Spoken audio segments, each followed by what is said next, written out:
ちら鐘つき峠ですね。やっていきましょう。夜になるとこの緑色の半透明のベトベトさんというキャラクターが登場するようになります。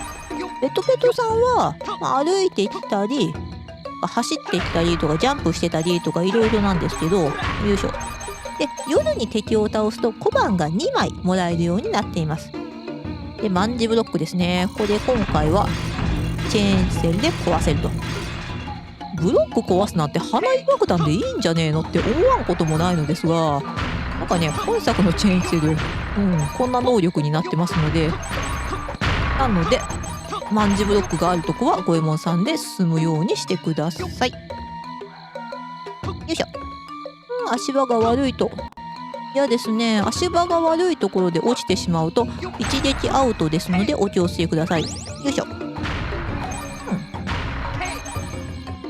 で、ここは上ルートと下ルートどっちからでもいいのですが、下ルートに行くとね、ランクアップがあったりするんですが、私なんかいつも下ルート紹介してる気がするから、今回上ルート行ってみましょう。日も昇りそうですね。わあ、大きいのがいる。よいしょ。よし。で、この BGM が変わるのがいいし、このインパクトの岩は一撃アウトなので気をつけてください。よいしょ。だからこっちか。これはね、このお顔だけのやつは潰されることというのはありません。インパクトの岩ですね。これであったり、他にも一撃アウトのトラップというのはたくさん存在します。なので気をつけて進んでください。よいしょ。もちろんね、敵も一撃で粉砕していく恐ろしい岩となっております。よっ。景色もいいな。よいしょ。敵もしっかり粉砕しまして、で、黄金の招き猫。黄金の招き猫を取ると武器レベルがね、1から2、3とどんどん上がっていきまして、キャラクターごとに武器がどんどん強くなっていきます。これはキャラクターをチェンジしてもレベルは維持されるようになっておりますので、これがキャラクターチェンジできる場所なんですけれども、今キャラチェンする必要がないので、必要になったらまた紹介します。よいさい。いい景色だ。こんな山々に囲まれてすごい場所ですね。で、ここもね、もちろん落ちたら一撃アウトなので落ちないように気をつけて、この白坊主をね、しっかり撃破しながら進みましょう。昼と夜の時間はあるものの、ステージそのものの時間制限というのはありませんので、じっくり進んで大丈夫です。もちろん夜の方が敵が増えてで難しくはなるのですが、それでも、じっくり時間をかけて進んで問題ありませんので。よし、 OK です。敵将への道がつながったのですが、今回は五右衛門で取れる手形すべて取った後に関所に進みたいと思います。なのでまずホレホレ金山クリアしていきましょう。金山といえばね、外伝で佐渡の金山とか行きましたね。佐渡の金山の金は取り尽くされてしまったという話でしたが、その後金はどこで取っているのだろう。まだあちこちに金はいっぱいあったのだろうか。よいしょ。この世界小判以外にもからくりにも結構金が使用されるらしく、からくり人形を動かすのに金が必要っていうようなね、設定があったりするんですよね、この世界。今もそれがあるのかどうかは分かりませんが、なんか急に出てきましたが、ガシャドクロですね、ドタマを攻撃して壊していくのですが、体が赤くなるとこのように炎を吐いて攻撃してきます。で、炎単体での攻撃もします。よいしょ。攻撃パターンとしてはそんなに数ありませんので、割と簡単に避けて倒すことが可能だと思われますが、これもちゃんと端っこにいれば当たりませんので、おっとっとっとっと、よし、まだかな、まだですね。でこっち側に逃げて、骨身にしみるなーというね、中ボス戦かなーっていう曲が流れているんですが、この曲ねかっこいいのにね、ここでしか流れないんですよ。後々パチスロとかで使われたりとかもしてる曲なんですが、なんかねちょっともったいないなという曲ですね。ここ1箇所だけなんですよ。中ボスというのがいるステージがもう1個中ボスっぽいのはいるんだけど、テーマ曲等はね何にもないんですよね。骨身にしみるなを堪能していたら夜になってしまったので、慎重に抜けていきましょう。いたはーい。このデロデロ道中なんですが、難易度がめちゃくちゃ高いというふうによく言われます。私はあんまりこのゲーム難しいって思ったことがないタイプなのでよくわかんないんですけど、なんかね難しいらしいです。この難しいと言われる要因としては、体力回復が、体力が3つしかないっていうのと、ジャンプで行く場所が結構リリジャンが必要でシビアだっていうのが難しい要因と思われます。体力が少ないのはこのゲーム結構回復アイテムの出はいいので、鎧とかもそんなにねアホみたいに高い値段じゃないので、鎧とか買ったりとかしながら進めば、大丈夫じゃないかなと思わんこともないのですが、あと 2D ゲームっぽいんだけどキャラクターやステージが 3D で奥行き等があってで、視覚的な難しさももしかしたらあるかもしれません。お風呂入ってる、いいな。部屋の中心に風呂がある。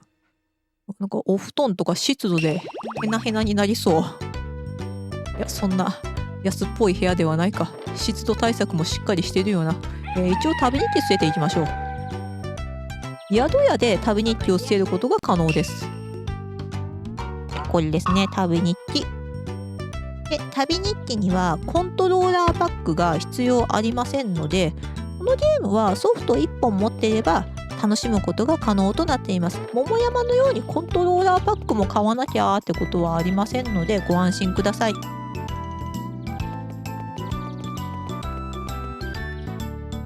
この人かな。ここに住むじいさんに頼まれて土転び退治に行くところなんだがよ。でも僕って見かけだけでからっきし弱いの。代わりに行ってきてくれない？行ってきてあげてもいいけどさ、頼まれたんならちゃんと断った方がいいと思うよ。じゃあここの民家ですね。ね、おじいちゃん。土転びに困ってるんだって？ちょいと困ったことがあるんじゃが話を聞いてくれんかの？なんでい？おー、聞いてくれるか。実は土転びという妖怪が現れていろいろと悪さをして回っておるのじゃ。なんとか退治してくれんかの？任せといてください。やってくれるのか？頼もしいの。場所じゃがほれほれ金山にいるのじゃ。全部で7匹いるから夕方まで退治するのじゃぞということなのですが、ほれほれ金山を一度クリアしないとこのミッションは発生しないのでお気をつけください。クリアする前に話しかけると、金山を知っているかとか、金山に行った後にでもちょっと立ち寄ってくれんかとか、なんかね、そんな感じで一回朝とクリアしてこいよっていう風に言われます。じゃあ退治しに行きましょう。土転び退治。夜6時までに土転びを7匹退治してください。はーい。7匹ちゃんと描かれてますね。で、これが土転びなのですが、土転びは武器レベル関係なく3回攻撃すると倒すことが可能となっています。これね、下ルートからも行けるんですが、上から行ってもまあ行っちゃいいんですよね。下はね、ちょっと足場が悪かったりするんですが、この水車がありませんので、この水車苦手だなっていう方は下ルートから行った方が良いかと思います。あそこにもいるな。で、土転びがね、この辺いたいたよ。ちょっと遠い。よし。チェーンセルは攻撃にも使えますので、遠距離、小離れがねちょっともったいないなーってなったら使うと良いかと思います。奥行き等があるからね、場所によってはね、今みたいに軽いショートカットみたいなことがねできたりするんですよ。よし。レベル1の武器はリーチが短いので気をつけてください。よいしょ。ね、お団子いっぱい出ますでしょ。だからね、回復の手段はね結構あるんですよ。体力がつけるっていうことそうそうあるのかもしれませんが、あれ、はい、 OK です。何、退治したとな。これはありがたい。それにそうじゃな、この手形をあげよう。はい、ありがとうございます。エリア1の設置所ですね。今手形が6枚ですね。6枚、これすべて集めた状態となっています。これは手形じゃん。お通り遊ばせ。桃山でもじゃんって言うてる人いましたね。小栗町のスーパー手形の時に手形じゃんって言うてる人が、なんかテンション的にはもっとだるい感じのような気もしないでもなかったですが、こっち元気よくじゃんですね。気をつけていくじゃん。はい、ありがとう。その語尾いいのかな、それで。暴れてる。怖いだろうな。お父様と雪姫様逃げたかな、逃げおおせたかな。 SOS が出たけどサスケは助けには行ってないのかな。インパクト、一体どないしはったんやろう。これはひどいでござる。じゃあまだ見てなかったんだね、サスケ。こっちには来てなかったのか。忍者猫黒兵衛ですね。落ち着くでござる。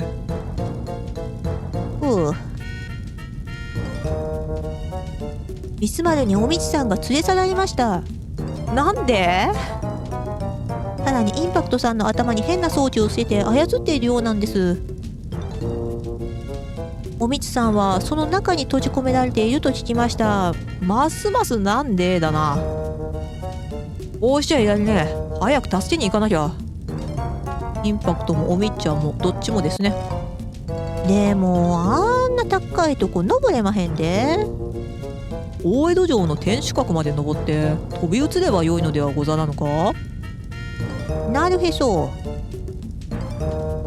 そうとわかりゃ行くぜ。二人とも行くよ。